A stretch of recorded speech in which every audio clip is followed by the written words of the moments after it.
ایک رات سلطان تازل اپنے محل کے باہر کھڑے پہرے دار کے قریب سے گزرا، جو برف باری اور بارش کے باعث سردی سے ایسے کپکپا رہا تھا جیسے طلوع کے وقت ایک سہیل نامی ستارہ کپکپاتا ہے۔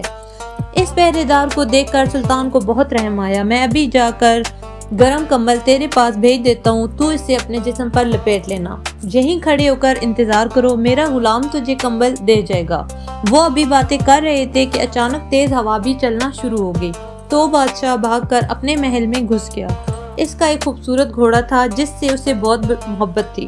وہ اس سے دل لگی کرنے لگا اور اس کے نظارے میں ایسا گم ہوا کہ بیچارے پہرے دار کو بھول ہی گیا۔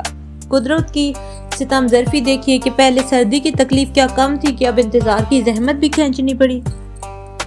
بدنصیب پہرے دار نے کمبل کی بات تو نہ سنی، لیکن اسے اوڑھنا نصیب نہ ہوا۔ جب بادشاہ غفلت کی نیند سو گیا تو صبح کے وقت پہرے دار کی نظریں اس پر پڑی اور شکوہ کرتے ہوئے کہنے لگا، جب تیری نگاہیں اور دل اپنے خوبصورت گھوڑے میں گم ہو گئے تھے تو تجھے سردی سے کپکپاتا ہوا پہرے دار بھول ہی گیا۔ تیری راتیں عیش و عشرت میں گزرتی ہیں تو تجھے کیا معلوم کہ ہماری رات کس قدر لمبی اور خوفناک ہو جاتی ہے۔